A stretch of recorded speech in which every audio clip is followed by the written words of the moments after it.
KWQC-TV, making a difference in the Quad Cities. Live from the Quad Cities, with Morgan Otier and Kyle Keel, this is Quad Cities Live. Today on QCL, it's the season of giving, and there are plenty of ways to do that this holiday season, including helping a child get a toy under the Christmas tree on Christmas morning. You can donate to this year's Marine Corps Reserve Toys for Tots drive. The holiday season officially kicks off in Geneseo 1 week from today with the first lighting of the city's new Christmas tree. It's all part of Geneseo's Holiday Open House, a preview of events coming up. And later, the third annual Kindness Market is happening in Bettendorf next weekend, benefiting an important local nonprofit organization. We'll preview the vendors taking part and what special guests will make an appearance. Happy Friday, everyone. Thank you so much for watching Quad Cities Live on this November 8th, 2024. I'm Kyle Keel. Morgan Otier, my co-host, has the afternoon off. Well, today is our third annual Rotary Blanket Drive, and one of our newest faces here at TV6, Kate Kopatich, is spending the afternoon outside the station at the drive. Kate, you've been with the station for a couple of years, but some viewers may recognize you from the weekend. You've been teaming up with Kyle Bales to anchor in our weekend news, so it's great to have you on air. You've been doing a great job on our digital platforms, and today you're telling us about the Blanket Drive, which is going on for the next couple of hours here at TV6. Yeah, that's right, Kyle. I'm here outside our station at 805 Brady Street, and we've been collecting new and gently used blankets since 8 a.m. this morning, and it's been a great turnout so far. Just in the last couple of minutes, I've already seen some cars drive up and drop off blankets. And so I'm joined here now with Joe from the Bettendorf Rotary. And Joe, how's today been going so far? Very good, very good. I mean, we've had a steady stream of people dropping off new, used blankets. We've had generous donations of cash, which will enable us to buy more blankets. So, you know, thanks to you folks, it's just been a great day. And your weatherman this morning promised me good weather, and I mean, he's spot on. So yes, just thank you so much. So, so it's just been great. Yeah, great. Awesome. I got to thank you folks. And so, since this is the third year of this event, how have you seen this event grow over the years? Well, it's the third year teaming up with KWQC. In the first year we did it, we collected about 1,600 blankets, and it was really the first year, so we were putting it together. So year 2 and 3, when we teamed up, we netted about 3,500, 3,700 blankets. And I mean, last year alone, we got 670 through the drive-through, and then a couple $100. So that was great. And our goal this year is 700 here. And we're sitting at about 400 right now, awesome. Plus some generous contributions of cash, which will enable us to get more blankets. So it's really been, it's amazing that the support we get from the Quad City. And a lot of it is because they see it on your station. Yeah. So that is just great. Yeah, no, it's been awesome. Well, thanks so much for talking to me, Joe. And if you don't have time to make it out today and donate, there is a list on our website and news app with other locations across the Quad Cities where you can make those donations until December 20th. But for now, live in Davenport, Kate Kopatich, TV6 News. All right, thanks so much, Kate. And we look forward to seeing you at home over the next couple of hours. If you don't have a blanket you can give us, they'll take money donations as well, going to Quad Cityans in need. So another drive that's very popular here at TV6 and does great for the community is the Toys for Tots drive, which is happening on December 6th this year. But Toys for Tots is actually a year-round organization here in the Quad Cities. Sarah Decker is the event coordinator for Toys for Tots Quad Cities, and Terry Showers is a Marine Corps Reserve Operations Chief, and they're joining us now in studio to talk about this year's drive, which is already underway. Thank you both so much for joining us today. Thanks for having us. Of course. So this obviously is a huge effort here in the Quad Cities. I mean, we're talking thousands of kids who benefit from Toys for Tots each year. Yet last year was a pretty big year. Yes. Last year was a pretty big year. We did 10,720 kids. Yes. Look at that. You memorize it from heart there. And so far this year, you've had thousands register, but you're expecting a lot more here between now and the end of the month. We're anticipating 12,000 kids this year. 12,000. Including our agencies, yes. Okay, so the need is much greater here this year. So as of November 6th, we've got over 4,000, almost 5,000 that are signed up. 4,500 2,500 roughly. Okay, so we're looking for toys 0 to 12 years old, and you've brought an example of some of these toys. And I think some toys, I'm looking at this fidget box here. This is something that you wouldn't really think to get, but these are much needed, especially for the older age Yes, groups. our older ages tend to get left out a little bit more. So like they love small things like speakers, LED lights, whereas our younger kids, these are great because this can be used for anyone 6 months, so I don't have to reserve that for a year-old. Okay, so 0 to 12. So obviously we want the older kids and the younger kids, but really we'll take any unwrapped toy. So it's new and unwrapped, but we want to avoid stuffed animals. Want to avoid stuffed animals and blankets just because of allergens. We do have other agencies that will take those for us. However, that is not something that we accept. Sure, exactly. Okay, so obviously big volunteer effort with this nonprofit organization. Are you still in need of volunteers for this year's drive? We are always in need of volunteers, whether it's warehouse, whether you want to come stand with us at events, do the parade with us. We have an application online that you can request to volunteer. It's anyone. If it's your grandparents, parents, kids, high school students, get those volunteer hours and just sign up on our website. Okay, and if a parent is watching today and they're running a little tight on the budget here this year and they need to sign their kid up, how long do we have to do that? We have until November 30th to do that. Okay, so website, you just go sign up on our website? Yep. Absolutely. All right, awesome. So 95% of Toys for Tots is funded by our viewers at home and the Quad Cities community. So your drives that you hold throughout the season are very important and already off to a big start because you had the Abate ride earlier in October. October and 6th. That was pretty successful. It was very successful. We had over 341 riders and we got over 1,000 toys from it. It's a ride that we do every year to kick off our campaign, and it's just amazing. We are so grateful for the community. I mean, people are having a hard time carrying all the donations there, so that's great to see. So Terry, I want to bring you in because you are at the distribution site a lot during the season. So what is it like when these families show up on distribution day to collect these donations? Well, it's it can get pretty emotional. A lot of parents are coming to us to be able to help provide for their kids. If they're having a rough time or whatnot, and it's great to be able to see us be able to make an impact. And that impact, it's not just the Marines, it's the community together. Everybody, what we do out here could not be possible without all the viewers and everybody here in the Quad Cities.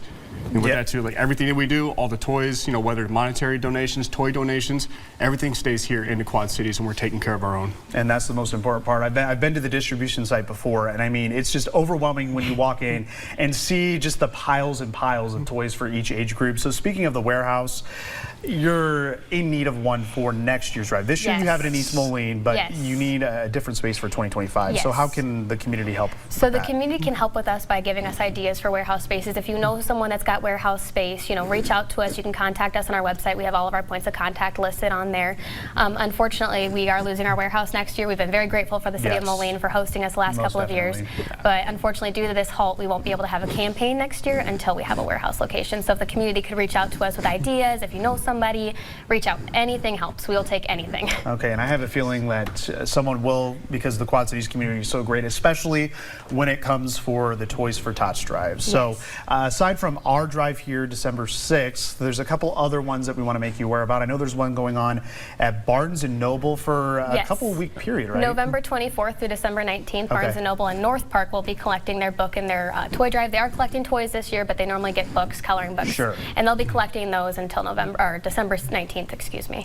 Okay, and then of course you're going to be in the big Festival of Trees parade. So love seeing you guys out there. I know I've stopped you guys in the past down there on the streets for interviews because people actually come and they have those toys on the sidelines. Yes, they do have them on the sidelines for us, and we usually always get a group costume, whether it's pajamas or going as the Grinch. And we'll actually this year we'll have poster boards with our QR codes on them, so you can easily donate as you're watching the parade. There you go. Pull out the phone, scan the QR code, and again, if you don't have a toy donation, cash and monetary donations are always needed, so you guys can kind of fill in the gap and get what is needed for those who sign up. So thank you both for joining us today. If you want more information on how to apply for Toys for Tots, or if you want to be a volunteer and get updates on the various events, and again, to register your child for a toy on Christmas morning, you can visit quad-cities.toysfortots.org.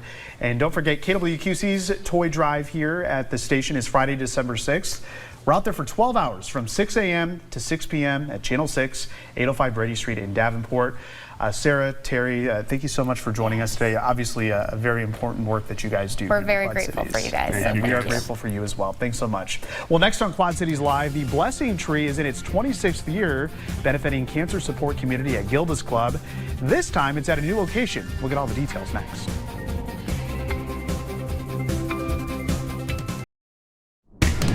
You're watching Quad Cities Live. For a quarter of a century, the Blessing Tree has been a long-standing tradition in the Quad Cities. It's a way to celebrate, honor, and remember those in our community who are going through a cancer journey or have passed on. Joining me now are Lexi Bull with Cancer Support Community at Gilda's Club and Linda Andre from the Central Credit Union. She's president and CEO.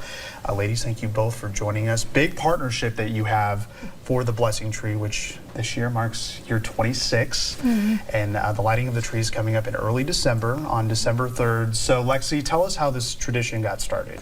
Yeah, so it kind of came about our first year of being open because it's actually our 26th anniversary as well. So it came about when we were trying to think of ways to fundraise and support the programs that we offer the community. But we know the holidays can be a tough time for people, so we wanted to bring a way that people can honor and celebrate their loved ones during the holiday. And what a great way to do that, and that's where Central Credit Union comes in, because this is your second year that you've partnered with Gilda's, and it's also a partnership between the City of Bettendorf and the Downtown Partnership there. So why did Central want to get involved in the Blessing Tree? Well, the Be the Light Park has a really special meaning to Central Credit Union. In the past 10 years, we've lost two of our CEOs, Paul Linsmeyer in May of 2013 and Dale Owen in November of 2020. So the partnership between the Downtown Bettendorf organization and the City of Bettendorf and Essentra created the Be the Light Park. And that was really something that Dale, while he was fighting pancreatic cancer, he just reminded all of us to be the light for other people in our communities and to continue to serve them and to just show random acts of kindness whenever you could. So when we were approached by Gilda's to have the Blessing Tree there, it was just a natural combination to have that tree at the Be the Light Park, knowing what Dale went through during his battle with cancer, and that his wife Angie utilizes the services at Gilda's as well. And what a great message to pass along, lighting up the Be the Light Park. And of course, you know, Gilda's Blessing Tree used to be in front of the old clubhouse on River Drive, so now that's moving a little farther down in Bettendorf, but the meaning is still the same. And people can actually sponsor an ornament. They can also sponsor a bow on the tree.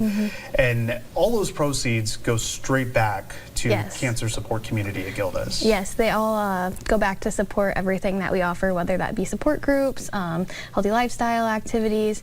We really offer such a variety of programs. It's only $10 to sponsor a light.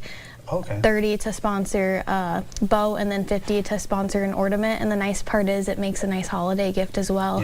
We send out a tribute card to that person's family and let them know that someone's paid tribute to them that holiday season. So very, very touching and very important to give back to the community in that way. And like you said, this could be a very tough time during the holidays. So this could maybe help someone through the process of maybe grieving someone who's been diagnosed or someone who's passed on. So the lighting will take place coming up on December 3rd from 6 to 7 p.m. You know, we're talking about remembering those who have passed on, and you're going to do a reading of those who have passed on at 6:15, right? Yes, and it doesn't have to be necessarily somebody who's passed away. It could be maybe somebody who's just going through a tough phase of life, and it doesn't have to be cancer related. Okay, so how can someone get sponsorship on the tree? Can they go to the website? Yep, they can just go to csciowaillinois.org and it will actually prompt them. There's a pop-up right there. So grabs their attention right away, right? So there's obviously, you know, part of this is a celebration as well. So talk about the different activities that are going to be there at the ceremony. So like you said, there will be the reading of the names. That actually takes a little bit because the list is usually pretty long, but it's very significant. But we'll also have carolers before and after. And then we have cookies, cocoa, coffee. So it's just a nice night to get your family together and come out and remember those people or celebrate someone and honor their memory. Yeah, and Linda, it's important to point out that, you know, while this is all benefiting Gilda's, you can partake in this even if you're not impacted by cancer. That is Right. correct, yeah. There's just a way to recognize people who are special in your life. You can go ahead and do that too through the bows and the lights and the gold ornaments. So it's just a way to recognize someone that you really have a passion for, or that has done something special for you in their life. So do we see this, I'm kind of putting you on the spot here, but do we see this Be the Light Park being kind of a spot for the blessing tree in the future? Oh yes, Yes. this is a long-time partnership. Okay. Yes. That's great to hear, and glad that you have the community support behind Yes. this, and you have since you got started over at Gilda's. So the 26th lighting of the blessing tree supporting cancer support community at Gilda's Club will be held on December 3rd from 6 to 7, as we mentioned, at Be the Light Park in Bettendorf. The blessing tree will be on display through January 3rd, all lit up. So if you want more information on how to sponsor a decoration on the tree, visit csciowaillinois.org/blessing-tree. Of course, we're going to have all of this information on our website, kwqc.com. Linda and Lexi, thank you both for joining us, and let's hope for a good turnout this year for the lighting of the blessing tree. Thank you. Thank you. You're welcome. Well, from the blessing tree in Bettendorf to the all-new city Christmas tree in Geneseo, Illinois, the first lighting takes place at the Christmas Open House, happening 1 week from today. A preview with the Geneseo Chamber is coming up next on Quad Cities Live. You're watching Quad Cities Live. The kickoff to the holiday season in Geneseo, Illinois is 1 week from today with the Christmas Open House featuring the first lighting of the new city Christmas tree. Let's welcome back Zach Sullivan, the Executive Director of the Geneseo Chamber of Commerce, to talk about all the fun happening 1 week from today. Zach, welcome back, coming off a very successful Scarecrow Row. We had you on a couple of weeks ago. Right. So that was a great turnout, and we're hoping for a good turnout here next weekend as well. Yeah, these events just keep coming at us in Geneseo right now. Yeah. We're in our full fall event schedule. Yes. And so Scarecrow Row is a big hit. We had over 4,000 people and 80 scarecrows at the event, children trick-or-treating. And then as soon as we're done with that Halloween event, we throw on the Christmas switch. Yes. So Christmas Open House is coming up Yes. next Friday, November 15th in downtown Geneseo from 4 p.m. till 7 p.m. And what Christmas Open House is, it is the official kickoff to the holiday shopping season in Yeah. Geneseo.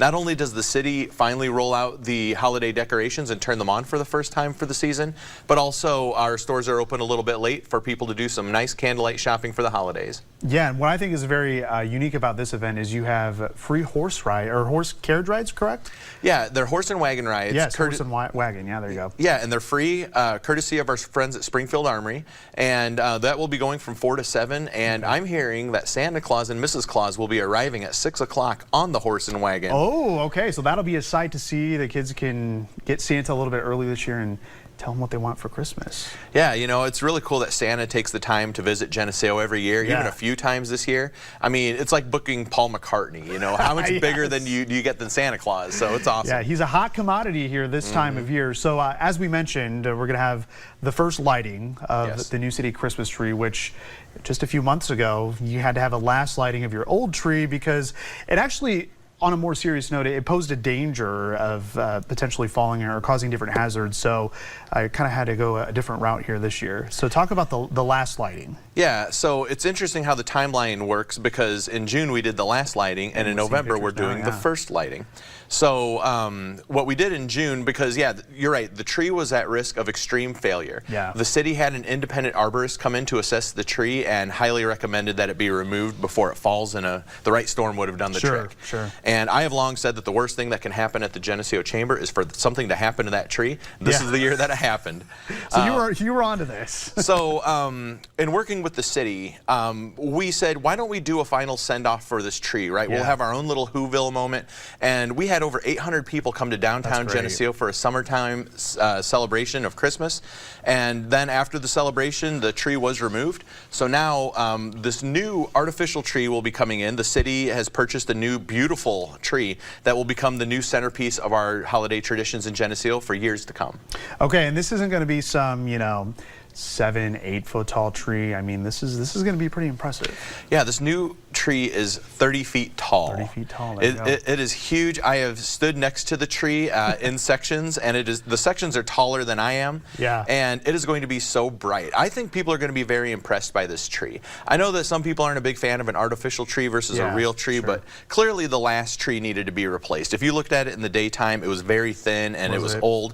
And plus, the strip of the boulevard on State Street is not good for planting trees. Every 20 to 30 years, the city has gone through and had to replant trees. This is a constant cycle, and this tree was unfortunately at the end of its life cycle. But we value Christmas time in Geneseo, Yes, and we love making it special. big. So we did a lot of research about what would be the right kind of tree to bring to Geneseo, and I think that the end result is just going to blow people away. It is huge, it is bright, it's way more full than the old tree. Plus, we're going to have ornaments on the tree now. So during the day, the tree looks much more aesthetically pleasing as opposed to just kind of an old tree that was sitting there like we used to have. So what types of ornaments is it going to be? Can the community donate to this, or is it just something that the city just decides, hey, we're going to put this ornament on? It was more of a city decision, I'd say, but I think you just brought up a good idea. We're probably going to have a discussion now. Whoops. There's our controversy. Yeah, we're like, nothing controversial in this interview, but okay, I guess I just gave the city of Geneseo an idea. So it's all right. You're welcome, Zach. You're welcome, city of Geneseo. So we don't want people going up and messing with the tree by any means, but that's going to make for a great backdrop, like you mentioned, because you've got the Christmas walk coming up as well. Yeah, and the Christmas walk is Geneseo's biggest event every year. We're expecting over 10,000 people. It just keeps getting bigger and bigger. And this tree, I mean, is part of the evolution of the Christmas Walk event. If you look at things from the last 40 years of the Christmas Walk, almost 40 years. It started as the Victorian Walk, and then it turned into the Christmas Walk, and then new elements were added, such as the lighted parade and the Jingle Run 5K. It's always had living windows. And this new tree is the next step in the evolution of that event. And, you know, everything crescendos towards the Geneseo Christmas Walk. This year, it's Saturday, December 14th, but first things first, we have a Christmas celebration to kick off the holiday shopping season on Friday, November 15th. All right, so lots going on in Geneseo, so mark your calendars for the Christmas walk in December. But yeah, next Friday, 4 to 7 p.m., downtown Geneseo is the place to be for the Christmas open house. You can visit geneseo.org for more information. And again, the first lighting takes place at 6 p.m. And I hear, is it Mrs. Claus who's doing the countdown?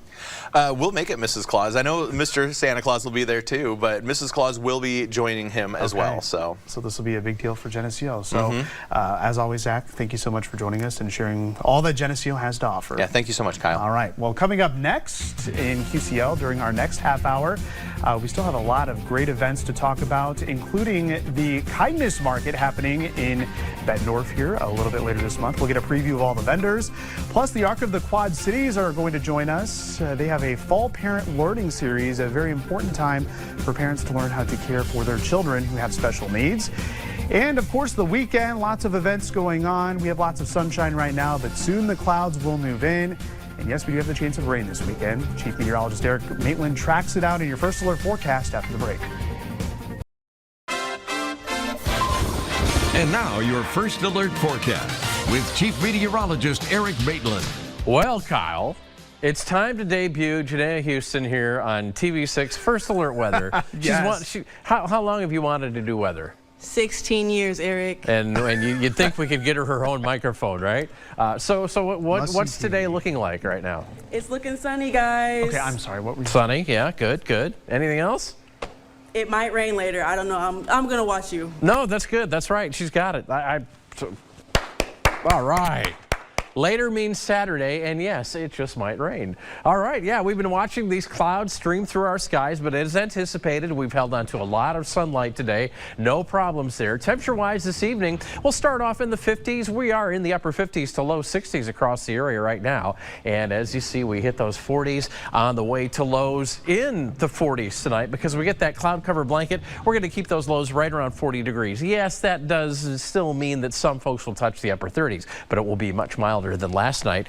Behind me, you can see where we're going tomorrow. Highs of about 57, and yes, into the late morning hours, through the afternoon, and into the evening, we will get the chance for a little rain. Not a big deal here. Probably a few hundredths to a tenth of an inch or so. Maybe if you get under a really healthy shower, you might get a quarter inch of rain. Here's where we started off today. Lows were up from yesterday morning. We were in the mid-30s, and here's the rain that Janaea was talking about. Yes, it's going to be sneaking in here for the day tomorrow. In the well, ahead of that rain, I should say, we'll just continue to see increasing cloud cover, but we should stay dry for all night long with the rain coming in during the morning from southwest to northeast. Right now, yeah, look at the numbers now.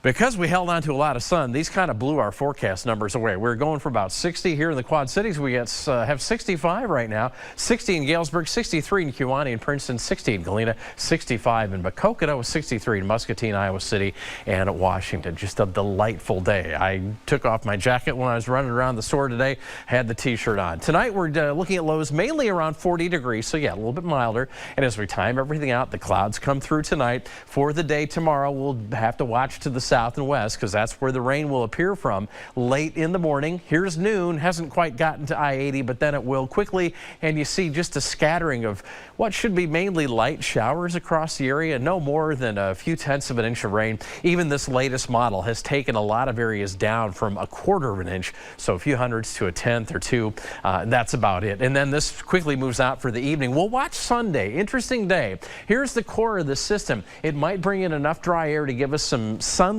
in the morning, but then as it moves on by and gets closer, the center of that system will bring us more clouds, maybe a drop or two of rain, not a big chance. Sunday should be mostly dry, and then the clouds will start to kind of break up during the day. Monday comes along, quick swath of clouds, but otherwise mostly sunny, and then later next week, toward the middle of the week, Wednesday especially, Kyle, we'll get more chances for some much needed rainfall around here, but things are looking better. Drought conditions continue to improve with all the rain of late. Yeah, and it's great to get that rain before we get that ground really frozen with this drought situation. Yeah, get some moisture in the soil. And it was great to have some help today. Yeah, I didn't have to do the whole thing myself. Yeah, Janaea was telling me earlier this week, she's like, Kyle, I want to do the weather. I want to do the weather. I told her, feel free anytime. So, hey, what better way to do it than on a Friday, right? I know. I've got a line of Channel 6 employees right now who've always wanted to do weather, Yes. so I don't have to do a thing for the rest of the day. Janaea's opened that up for everyone now. Yes, she does. All right. Thanks so much, Eric. Yep.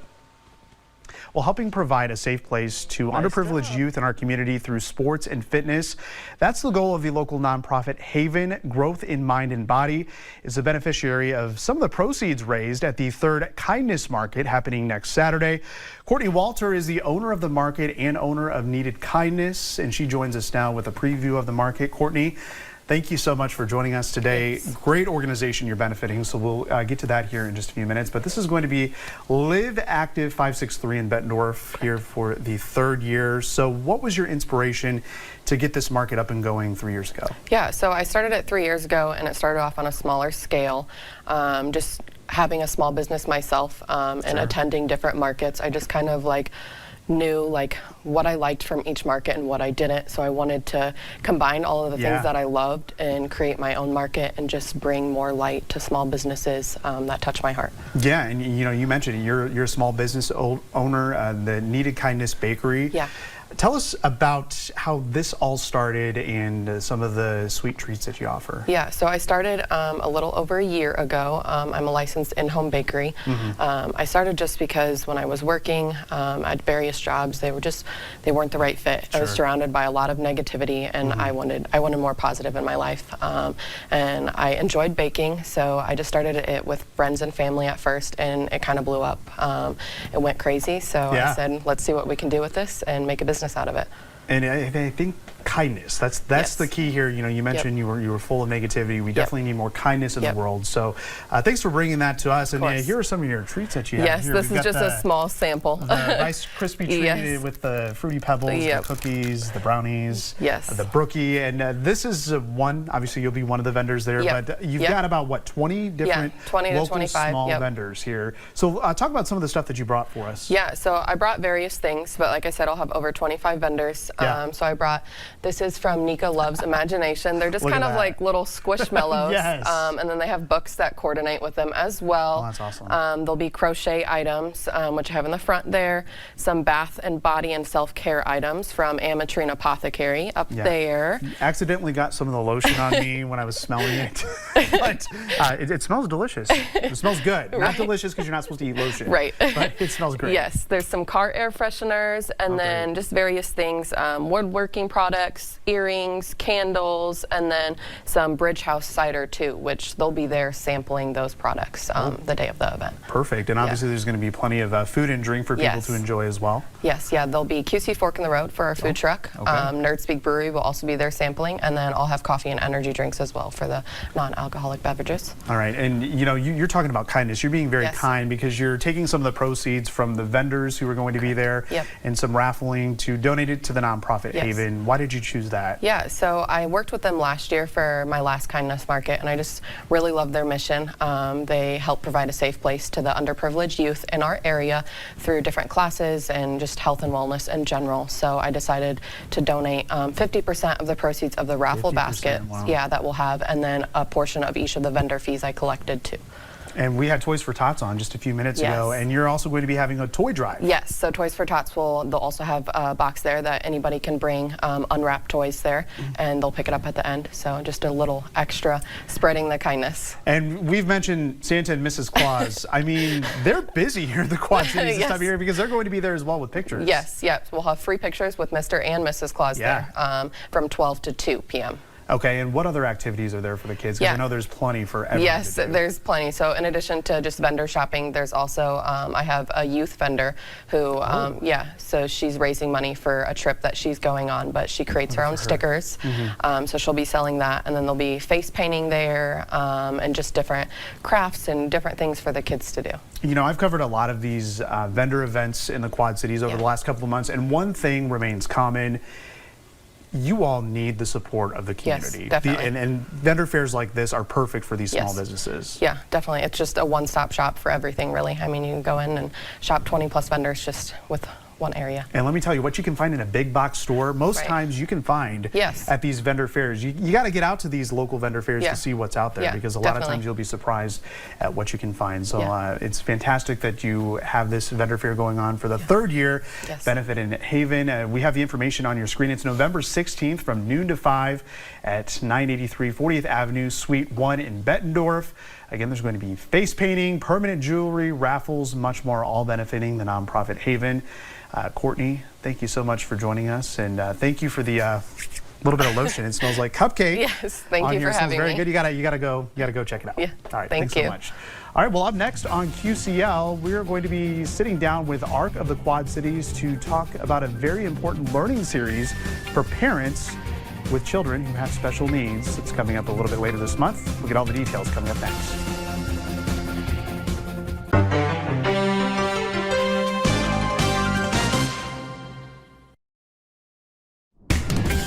Watching Quad Cities Live. For more than 72 years, ARC of the Quad Cities has been serving its mission by empowering people with disabilities to believe in their own unique abilities by providing them the foundation for independence, employment, and personal happiness.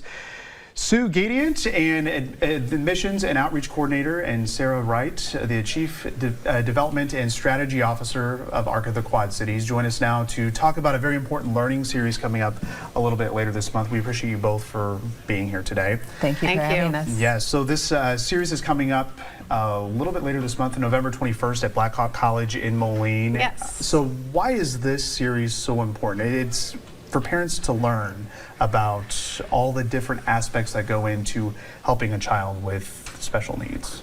So this series is for people who have adult or children with disabilities, and we have a great variety of workshops that are available. We have a keynote speaker, Sarah Hartweir. Yeah. And she's from Able Today. She was the person that brought Able Accounts into being. So she can talk about that. And then we have 2 other breakout sessions too. 3. Yeah, 2. Okay, so you have several breakout sessions. Yeah, sorry, we have 2 breakout sessions of 3. Oh, I'm sorry. Oh, 2 breakout sessions of 3. So what's going to happen in these breakout sessions? So we have a variety of other speakers. We have an individual from Layton Waterman who's going to be talking about Tim Gilbrilson from Layton Waterman, and he's going to be talking about guardianship.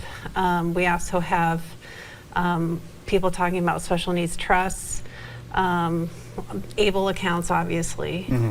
Retiring for 3, how to kind of map out your child, because if something happens to you, there has to be a roadmap for the next person to know whether that person has allergies, who the doctors are, what medicines have worked in the past, what medicines don't work. You know, there's just a wide variety of things you need to document. We have somebody from the SIBS workshop, so sisters and brothers of people with special siblings have a special place. You know, obviously parents have, you know, very much a lead role, but siblings also have a special place in the life of individual with disabilities. Right. Because oftentimes they're the person that takes over after the parents have passed. And so they really need to be brought into the process. So a lot of this is about future planning. And it's something that I think that parents need to hear, even if they're not going to take action today.